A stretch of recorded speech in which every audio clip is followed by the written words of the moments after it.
Le prince William et Catherine viennent donc de confirmer quelque chose que le palais semblait retenir depuis des semaines. Franchement, la façon dont cela s'est produit en dit plus long que l'annonce elle-même.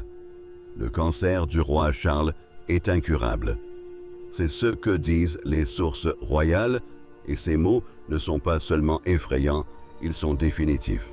Il mourra probablement avec la maladie, pas forcément de la maladie pas demain, mais le palais ne considère plus cette affection comme une chose qu'il espère vaincre.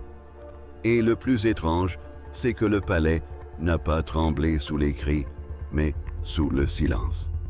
5 minutes après que la confirmation privée soit parvenue à la famille royale, le prince William et Catherine ont fait l'annonce que personne n'était prêt à entendre. Et la manière dont ils l'ont faite a bouleversé la dynamique familiale en temps réel. Avant d'aller plus loin, abonnez-vous à Crown Watch pour ne manquer aucune mise à jour, car la situation évolue constamment. C'est là que les choses se compliquent. Le prince William ne s'est pas précipité vers l'annonce. Il est resté là immobile comme un homme face à une phrase qui avait le pouvoir de bouleverser sa vie.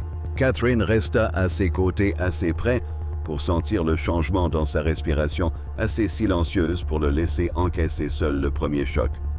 Puis vint la phrase qui changea tout. Les fonctions royales les plus importantes allaient désormais faire l'objet d'un examen urgent. Cette simple phrase était lourde de sens, car elle signifiait qu'il ne s'agissait pas seulement d'un point de situation, mais bien que le palais se préparait à un possible changement quant à la personne qui porterait la couronne au quotidien. Catherine observa le prince William lire la dernière ligne à 2 reprises. Sa main se crispa sur la page, puis se relâcha lentement, comme si même ses doigts comprenaient que la colère ne pouvait rien y changer. Ce n'était pas de la théâtralité, c'était la réaction physique de quelqu'un qui recevait une nouvelle bouleversant toute sa vie. Le roi Charles n'était même pas présent lors de la préparation de la confirmation, et cette absence fut plus douloureuse pour tous que n'importe quel avertissement verbal.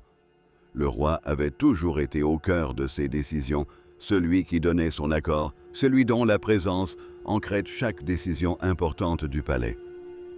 À présent, le silence du monarque était la preuve la plus flagrante qu'un mal profond s'était brisé derrière les murs du palais. Le Bulletin Medical Confidential a été transmis après une réunion privée au palais, une réunion encadrée au cours de laquelle des conseillers médicaux de confiance communiquent des informations confidentielles avant toute déclaration publique. Un conseiller médical est en termes simples un médecin habilité à orienter les décisions officielles lorsqu'un problème de santé de la famille royale a des répercussions sur ses obligations publiques. Ce détail est crucial, car la famille n'avait plus à gérer les rumeurs ni les inquiétudes. Giles traitant un avertissement officiel suffisamment grave pour être remis au prince William et à Catherine avant même que quiconque n'entre. Ce n'est pas la procédure habituelle, c'est une situation d'urgence. Le prince William a finalement posé le document. Il ne l'a pas claqué. Il n'a interrompu personne. Cette retenue rendait le moment d'autant plus poignant. Catherine voyait non seulement le futur roi, mais aussi un fils qui luttait pour dissimuler son chagrin avant même que la nation puisse commencer à le comprendre. Elle savait que ces mots résonneraient sur tous les écrans, dans tous les foyers, sur toutes les tables. Pourtant, elle savait aussi que la blessure qu'il provoquait appartenait avant tout à une famille. Une consigne secrète se répandit dans la maisonnée avec une rapidité glaçante. Aucun mouvement superflu, aucun démenti public et aucun commentaire informel d'aucun bureau royal avant la prise de parole du prince William. Cet ordre était crucial, car une phrase imprudente aurait pu ébranler la confiance du public et une fausse assurance aurait pu donner l'impression que la tragédie était étouffée. Le palais voulait garder le contrôle. La famille avait besoin de temps, mais l'état du roi Charles les avait tous deux privés de leur présence. Avant même que la confirmation finale ne soit annoncée, le prince William regarda Catherine. Elle ne prononça aucun mot, sa seule présence rassurante suffisait. Le prince comprit qu'une fois les mots prononcés, la tragédie ne se limiterait plus à une seule pièce. Elle concernerait la monarchie, le peuple et tous ceux qui, proches de la couronne, seraient mis à l'épreuve par elle. Et tandis que les mots sortaient de la bouche du prince William, la tragédie cessa de concerner uniquement la santé du roi Charles et devint une épreuve pour tous ceux qui se trouvaient au plus près de la couronne. Derrière les murs du palais, l'annonce résonna différemment dans chaque cœur. Pour le prince William, c'était le son d'une peur enfantine qui reprenait sa forme d'adulte. Pour Catherine, c'était un appel à rester à ses côtés tandis que le sol se dérobait sous leurs pieds. Pour le roi Charles, c'était le rappel cruel qu'un roi ne peut maîtriser le temps, et pour Camilla, c'était le début d'une solitude qu'aucun titre ne saurait apaiser. Le prince William fixait le brouillon de l'annonce comme si le papier s'alourdissait à chaque mot. Le prince n'était plus seulement là en tant que fils. Il se tenait là en tant qu'héritier, c'est-à-dire la personne suivante dans l'ordre de succession au trône lorsque le monarque ne pourrait plus l'assumer. C'était important car la crise de santé du roi Charles avait soudainement rapproché l'avenir non pas comme une cérémonie, mais comme un fardeau. La monarchie avait besoin d'une figure rassurante et le futur roi savait que tous les regards étaient déjà tournés vers lui.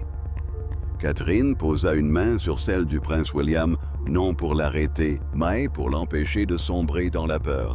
La princesse comprit son silence avant même que quiconque ne lui demande de s'expliquer. Elle savait faire la différence entre le devoir et le chagrin.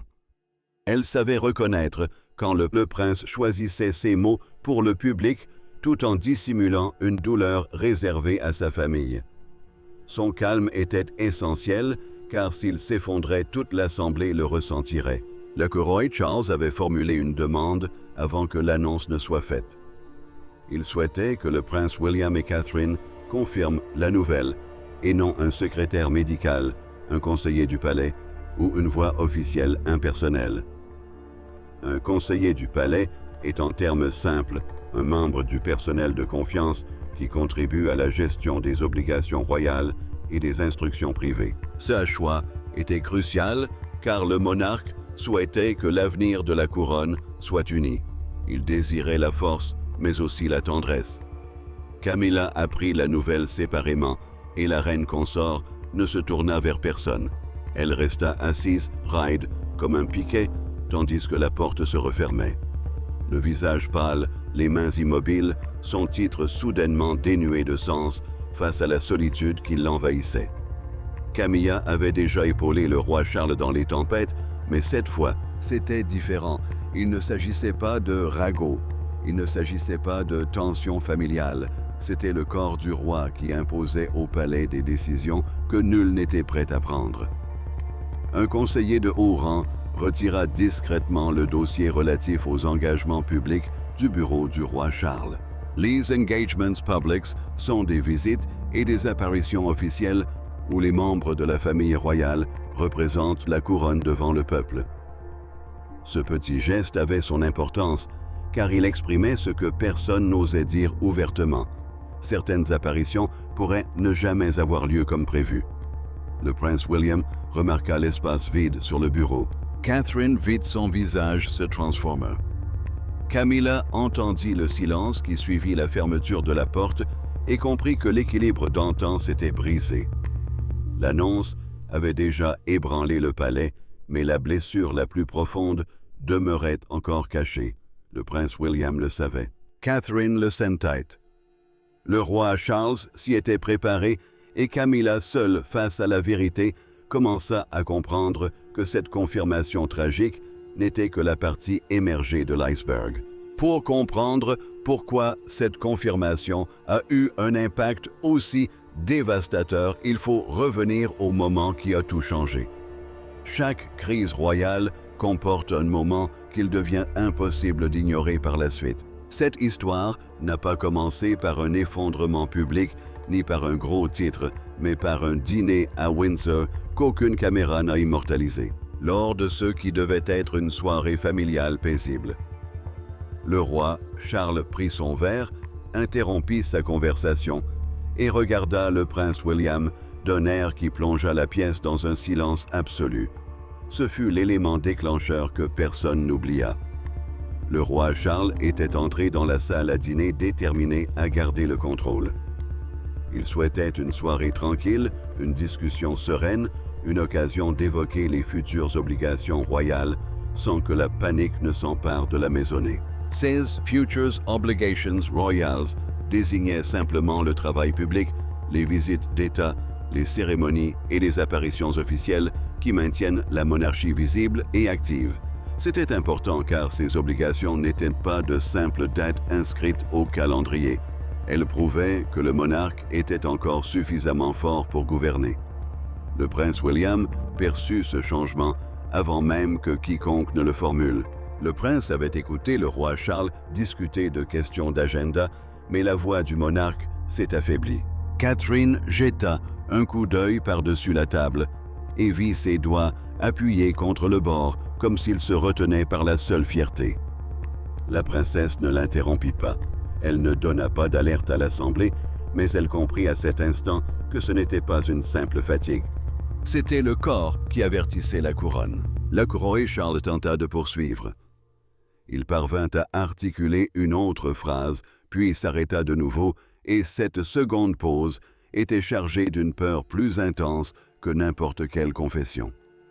Le prince William repoussa sa chaise sans excès ni intention dramatique, mais suffisamment brusquement pour que tous l'entendent. Le bruit résonna dans la salle. Le fils avait disparu un instant et le protecteur prit sa place. Catherine en fut témoin. Elle savait que le futur roi était passé de l'inquiétude à l'autorité. Le dîner s'acheva prématurément. Aucune explication solennelle ne suivit. Aucun discours public ne vint adoucir l'atmosphère. Un examen médical confidentiel fut ordonné après le retour du roi Charles dans ses appartements privés. Un examen médical implique un bilan approfondi réalisé par des médecins de confiance afin de déterminer les activités que le roi pouvait continuer à pratiquer sans danger.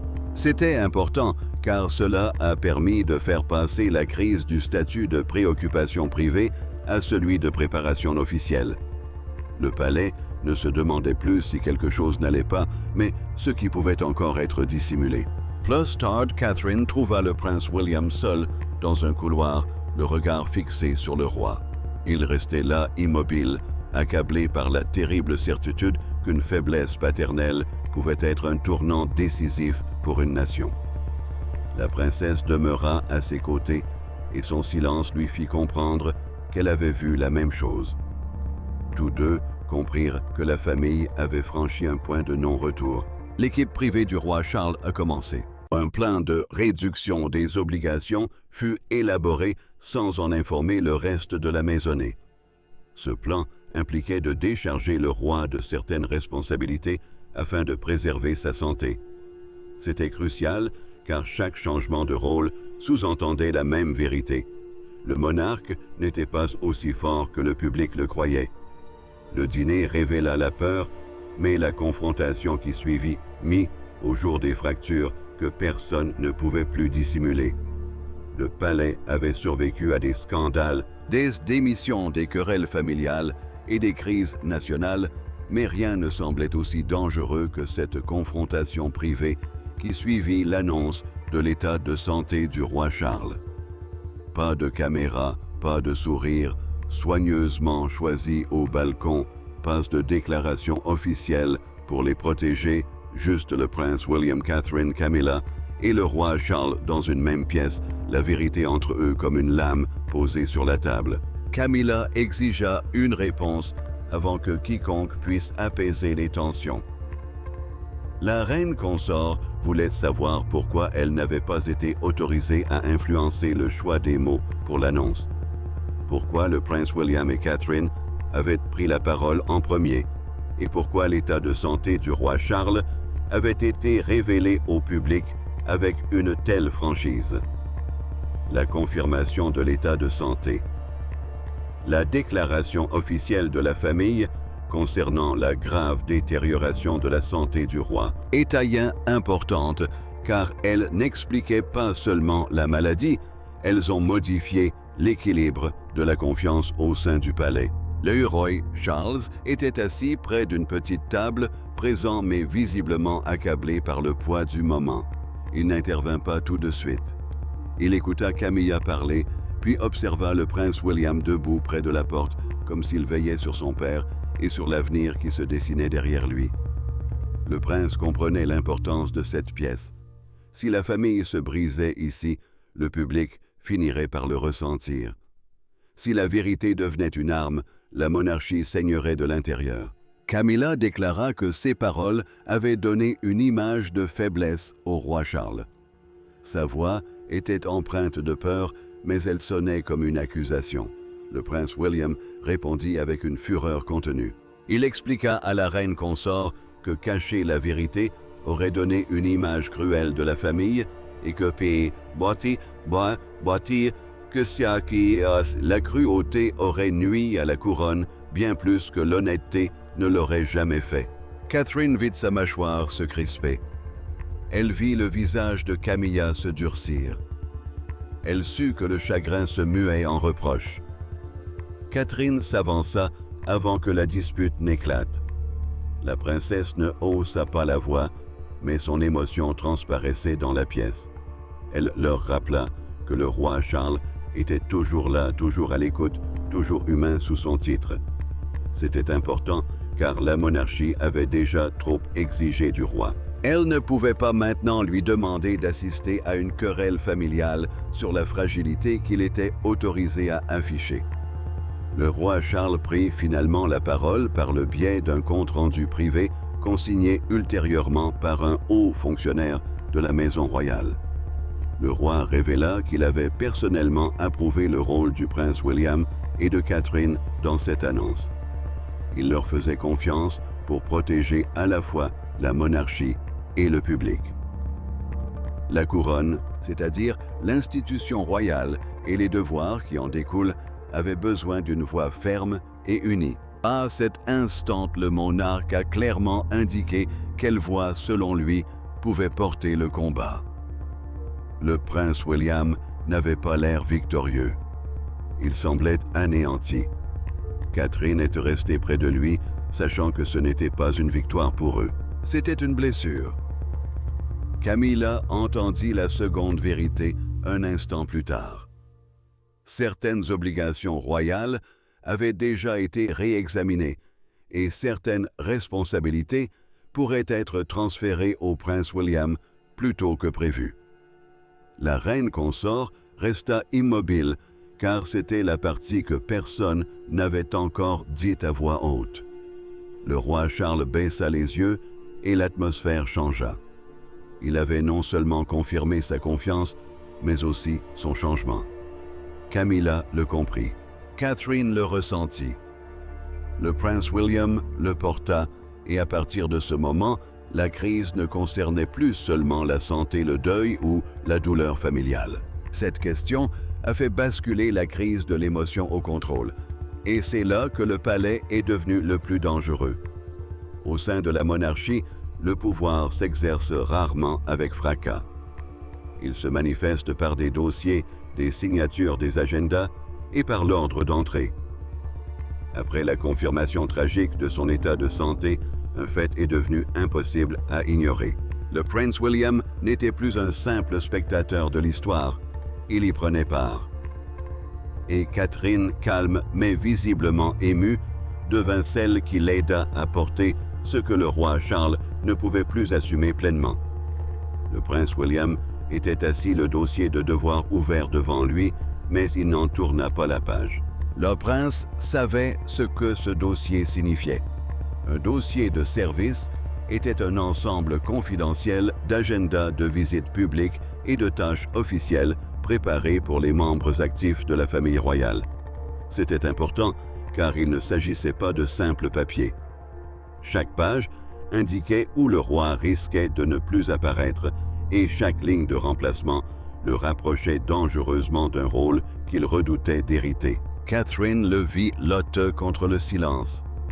La princesse comprenait que prendre position pouvait paraître fort aux yeux du monde, mais qu'au sein de la famille, cela ressemblait à un deuil masqué. Elle dit au prince William que protéger le roi Charles ne signifiait pas le remplacer. Cela signifiait laisser au monarque la liberté de choisir ce que pouvait encore représenter la force. Ces paroles étaient importantes car le palais avait besoin de stabilité, mais le prince avait besoin d'être autorisé à être un fils avant de devenir un symbole. L'emploi du temps allégé du roi Charles n'était plus considéré comme une simple pause. L'état de santé du roi avait engendré une grave crise constitutionnelle et émotionnelle. En termes simples, constitutionnel désigne tout ce qui touche au fonctionnement de la monarchie au sein du système public du pays.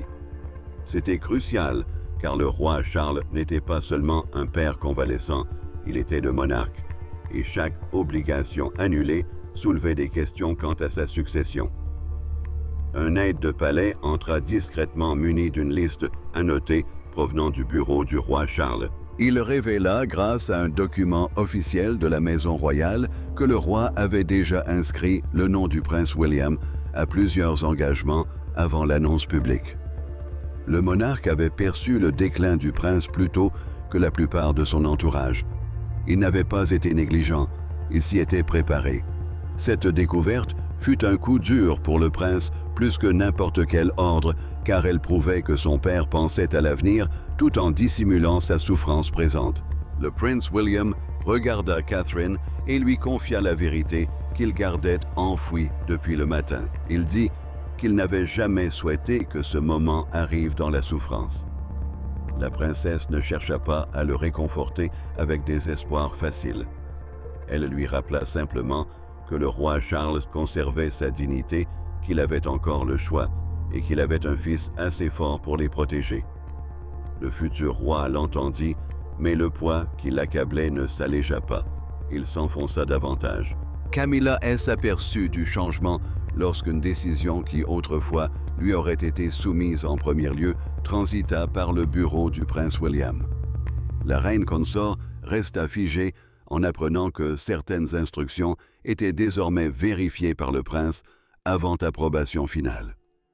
Camilla avait craint le chagrin, elle avait craint la maladie, mais voir l'influence se déplacer sans prévenir lui semblait une autre forme de perte. Elle comprenait à quelle vitesse une crise pouvait bouleverser la donne. Le roi Charles restait au centre, mais la machine s'était mise à tourner autour du prince William. Catherine l'a vu, Camilla l'a senti. Le prince ne pouvait plus feindre le caractère passager. Le pouvoir ne s'était pas manifesté par une couronne ni un discours. Il s'était insinué par des changements d'horaire, des mots soigneusement choisis, et par un père préparant discrètement son fils avant que le soleil ne soit prêt. Le lendemain matin, le palais ne cherchait plus à comprendre ce qui s'était passé. Il réagissait à l'irréversible. Le jour se leva, mais le palais semblait endormi. Il était meurtri. L'annonce concernant la santé du roi Charles s'était répandue plus vite que n'importe quel officiel n'aurait pu la contenir, et au sein de la famille royale, chaque couloir semblait imprégné d'une peur différente. Le personnel chuchotait en échangeant des agendas. Les aides de maison retiraillaient des noms, des notes de synthèse, et Camilla, seule près d'une fenêtre, comprit que le rythme habituel était rompu. Camilla observa un aide de maison retirer du tableau l'affiche du prochain engagement du roi Charles.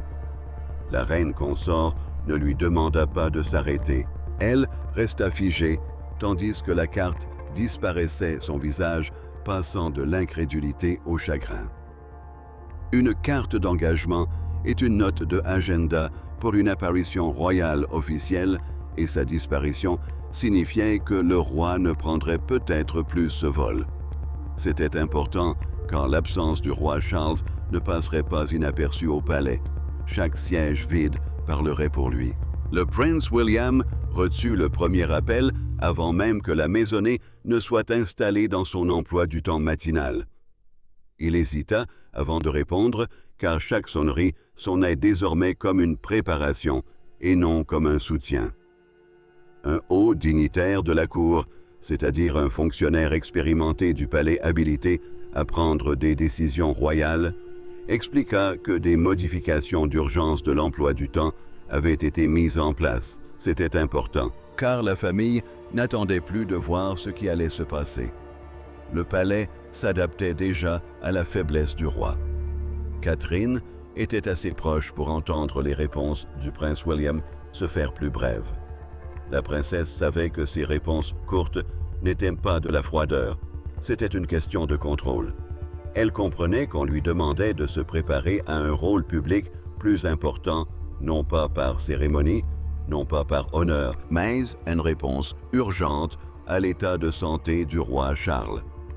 Le futur roi était tiraillé entre le désir de le propulser au rang de fils et celui de rester un fils.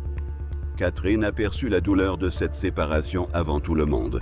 La réduction des obligations du roi Charles a déclenché des appels privés à des membres importants de sa famille. Le roi n'avait pas disparu du centre du pouvoir, mais sa situation obligeait d'autres à agir avant que le public ne prenne pleinement conscience de l'ampleur de la crise. C'était crucial, car la monarchie repose sur la continuité, et la continuité implique que la couronne paraisse immuable, même lorsque la famille qui la représente est ébranlée. Le prince William le savait. Catherine le savait. Camilla le ressentit avec une profonde douleur lorsqu'un autre dossier quitta le bureau du roi Charles. Le palais rédigea discrètement 2 versions de la prochaine déclaration publique. L'une semblait porteuse d'espoir, l'autre bien plus sévère. Une déclaration publique est le message officiel diffusé à la nation lorsque la famille royale souhaitait une version unique et contrôlée des événements. C'était important car 2 versions successives signifiaient l'incertitude. Cela signifiait que personne ne pouvait promettre de réconfort. Cela signifiait que les mots suivants pourraient soit apaiser le pays, soit aggraver les tensions. Catherine apprit, par une note d'information privée, que le roi Charles avait expressément demandé qu'elle reste proche du prince William lors de toutes les réunions à venir. La princesse assimila ce détail en silence, mais il la marqua profondément. Le roi ne faisait pas seulement confiance à son fils, il comptait sur elle pour le soutenir lorsque le poids des responsabilités deviendrait trop lourd. Le prince William regarda Catherine lorsqu'elle lui annonça la nouvelle et pendant un instant, aucun titre n'eut d'importance. Seule la peur qui les unissait comptait. Camilla se retrouva seule après le départ de l'aide de camp et la reine consort comprit que le chagrin s'était traduit par des actes. Cartes retirées, appels passés, brouillons préparés. Le prince William entendit l'instruction suivante et ne bougea pas immédiatement.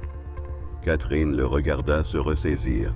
Le roi Charles attendait derrière une porte close, portant en lui les mots qu'un père seul pouvait prononcer. Lorsque le prince William entra enfin dans la chambre du roi Charles sans escorte, la crise devint d'une simplicité douloureuse. Un roi, son héritier, et les mots qu'aucun des deux ne voulait dire. Malgré les portes du palais, les titres, les protocoles et les déclarations convenues, le tournant se produisit dans une pièce où rien de tout cela n'avait d'importance. Le roi Charles n'était plus un symbole à cet instant. Le prince William n'était pas seulement l'héritier. Ils étaient père et fils, assis si près que le silence pouvait exprimer ce que l'orgueil ne pouvait dire. Catherine attendait dehors, et pour une fois, la monarchie n'avait aucun rempart entre le deuil et la vérité. Le prince William entra seul, car le roi Charles l'avait demandé ainsi. Le prince laissa Catherine à l'extérieur, alors même que tout son être aspirait à sa présence rassurante à ses côtés. Un salon royal privé, où les mots sont échangés en toute simplicité, offre un espace protégé où les affaires familiales peuvent être abordées sans la présence du personnel des conseillers ou sous la pression publique. C'était important car il ne s'agissait plus de stratégie. Il s'agissait d'un père racontant à son fils les ravages que la peur lui avait causés. L'œil roi Charles regarda le prince William avec une douceur que le palais tolérait rarement. Il savait que cette annonce avait tout changé et que le futur roi avait porté le premier coup en public. La monarchie devait désormais s'adapter à une nouvelle réalité douloureuse. La famille et l'institution devaient se préparer à une réduction des fonctions royales, à des rôles modifiés et à une responsabilité accrue pour l'héritier. C'était important car personne ne pouvait prétendre qu'il ne s'agissait que d'une semaine difficile. C'était un nouveau chapitre qui s'ouvrait sur un chagrin profond. Le roi Charles présenta ses excuses au prince William. Non pas pour sa maladie ni pour son besoin d'aide. Il regrettait que ce fardeau lui soit parvenu ainsi par la peur plutôt que par une préparation sereine. Le prince baissa la tête avant de répondre. Il dit qu'il n'était pas en colère contre ce fardeau. Il avait peur de perdre son père et de le porter. Ces mots brisèrent toute distance royale. Pendant un instant, il n'y eut plus de couronne entre eux, seulement un amour mis à rude épreuve. Le roi Charles prit la main du prince William. Ce geste était discret, mais il portait en lui des années de choses qu'il n'avait jamais dites facilement. Le roi avait passé sa vie au service du devoir, et le prince avait appris très tôt combien le silence pouvait être pesant. À présent, tous deux étaient assis, la vérité mise à nu. Le roi Charles était toujours monarque, mais il était aussi un père qui demandait à son fils de faire preuve de courage avant même qu'il ne soit prêt. Il révéla ensuite, lors d'une conversation familiale privée enregistrée et conservée plus tard dans les archives du palais, pourquoi il avait choisi le prince William et Catherine pour annoncer la tragique nouvelle. Le roi souhaitait que le public perçoive une continuité empreinte de compassion. La continuité signifiait que la monarchie ne paraissait pas brisée, même lorsqu'une personne se retirait. C'était important car le peuple avait besoin de calme. Mais le roi Charles voulait aussi de l'honnêteté. Il voulait que la nation puisse envisager l'avenir sans se sentir abandonné par le présent. Le prince William écouta sans l'interrompre. Le prince comprit que Catherine avait été choisie non pour faire joli, mais pour sa force. Le roi Charles avait confiance en son calme, son jugement et sa capacité à soutenir le futur roi lorsque le chagrin menaçait de se muer en panique. Le roi fut également clair sur un point. Camilla devait être protégée de l'humiliation, mais elle ne pouvait maîtriser la vérité émotionnelle de cette annonce. La souffrance de la reine consort était importante, mais le public méritait davantage l'honnêteté que le confort du palais. Le prince William se leva lentement lorsque la conversation prit fin. Il ne semblait pas soulagé, mais transformé. Le roi Charles le regarda partir partagé entre fierté et tristesse, sachant que le fils qui était entré était animé par la peur, tandis que celui qui partait était résolu. Catherine aperçut son visage dès que la porte s'ouvrit. Elle avait compris avant même qu'il ne parle, sa douleur intérieure avait enfin été exprimée. Mais hors des grilles du palais, toute une nation s'interrogeait déjà sur la signification de l'instant. À midi, l'information avait déjà envahi les foyers, les taxis, les bureaux, les cafés et les rues bondées, où les gens cessaient de scroller et se contentaient de fixer le vide. La confirmation tragique de l'état de santé du roi Charles devint bien plus qu'une simple nouvelle royale. Elle immobilisa le pays. Et à Buckingham Palace, le public s'était rassemblé non pour célébrer, mais pour un moment plus solennel, la prise de conscience qu'une époque était en train de basculer. Le prince William vit la première réaction du public sur un écran muet et un instant il resta immobile. L'annonce avait monopolisé toutes les conversations car lui et Catherine n'avaient pas renoncé à une déclaration officielle impersonnelle. Ils avaient eux-mêmes partagé la vérité. Un communiqué royal en termes simples est un message officiel du palais concernant un événement important touchant la famille royale ou la couronne. Cela importait car ce communiqué ne concernait ni un voyage, ni une cérémonie, ni une célébration. Il s'agissait de la santé du roi et de l'avenir de la monarchie. Catherine se tenait près du prince William, tandis que les chaînes de télévision diffusaient ses paroles en boucle. La princesse entendit un présentateur qualifier ce moment d'épreuve décisive pour la monarchie, insistant sur la retenue de la princesse et sa présence sereine à ses côtés. Cela comptait car le public ne se contentait plus de juger l'information. Il jugeait ceux qui semblaient prêts à porter le fardeau de la douleur. Catherine comprit que son silence faisait désormais partie intégrante du message. Une petite foule se rassembla près des grilles de Buckingham Palace. Une femme âgée déposa une rose blanche contre la balustrade et murmura que le roi Charles paraissait fatigué depuis trop longtemps. Pour ceux qui l'ignorent, Buckingham Palace est l'une des résidences officielles les plus emblématiques de la monarchie et un symbole public de la vie royale. Ce statut était important car les gens ne s'y rassemblaient pas par hasard. Ils venaient parce que la bonne santé du roi donnait une dimension humaine à ce symbole. Le prince William a assisté à cette scène et s'est détourné. Il n'avait pas honte de son chagrin. Il était bouleversé car des inconnus avaient vu ce qu'il s'efforçait de garder secret depuis le dîner à Windsor. Catherine remarqua sa réaction et resta près de lui sans rompre le silence.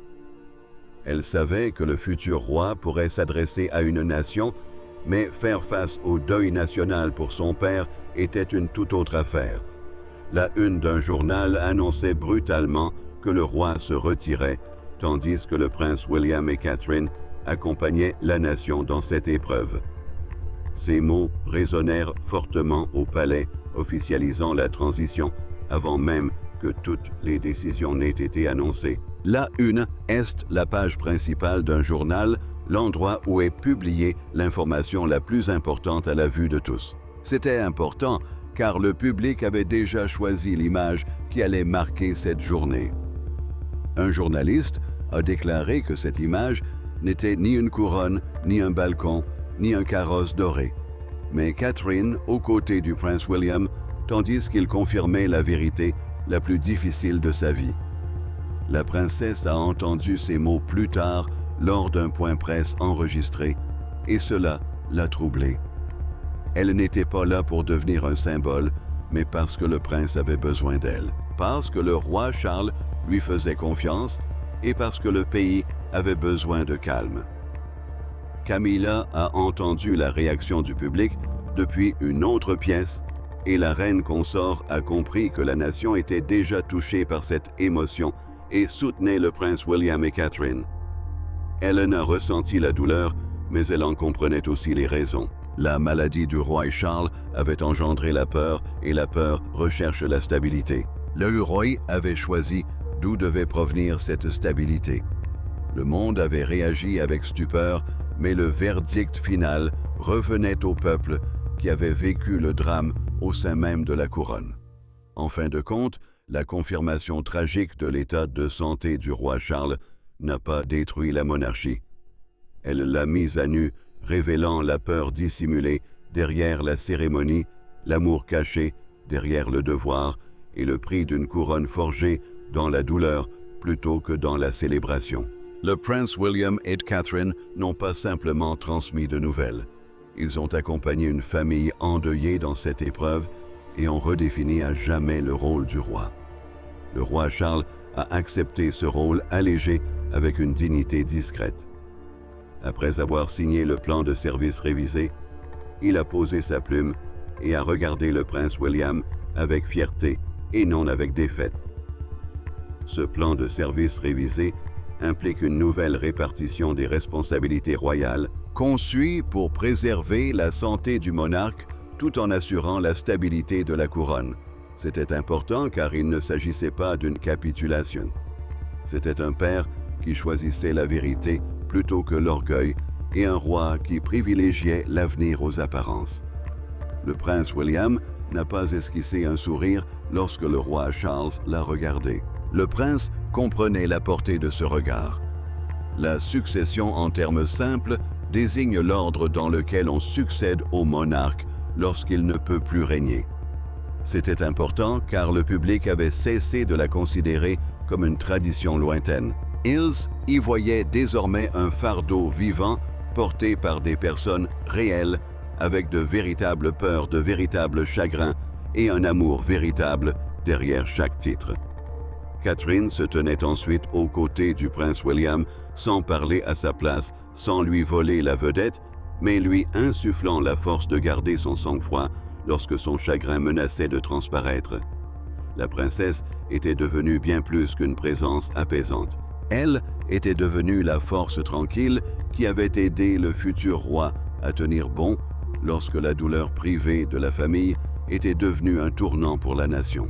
Le prince William le savait, le roi Charles le savait et le palais le ressentait. Le chagrin de Camilla restait palpable. La reine consort avait perdu l'harmonie qu'elle avait connue aux côtés du roi Charles et elle avait vu les décisions se tourner vers le prince William et Catherine plus vite qu'elle ne pouvait l'accepter. Mais Camilla comprit enfin la dure réalité.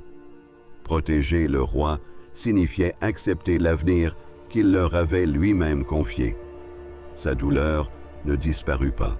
Elle cessa simplement de lutter contre la vérité. Le roi Charles avait préparé cette transition émotionnellement avant même que quiconque ne la comprenne. Grâce à un compte-rendu privé consigné dans les archives du palais, le choix du roi devint évident. Il avait choisi la compassion plutôt que le secret au moment le plus douloureux. Il ne voulait pas que la monarchie se cache derrière de belles paroles. Il voulait que le pays voie l'honnêteté, la stabilité et la force de la famille unie. Le prince William incarna cette honnêteté. Catherine lui apporta sa grâce, le roi Charles la laissa s'exprimer et Camilla blessée. Mais ne résistant plus, accepta que l'amour implique parfois de lâcher prise. Il ne s'agissait pas simplement d'une nouvelle tragique concernant la santé d'un roi. C'était le moment où le prince William et Catherine devinrent les garants émotionnels de la couronne. Le roi Charles apporta à la monarchie son honnêteté, le prince William sa stabilité. Catherine ses grâces et ensemble, ils transformèrent un moment de chagrin en un passage solennel et empreint de force.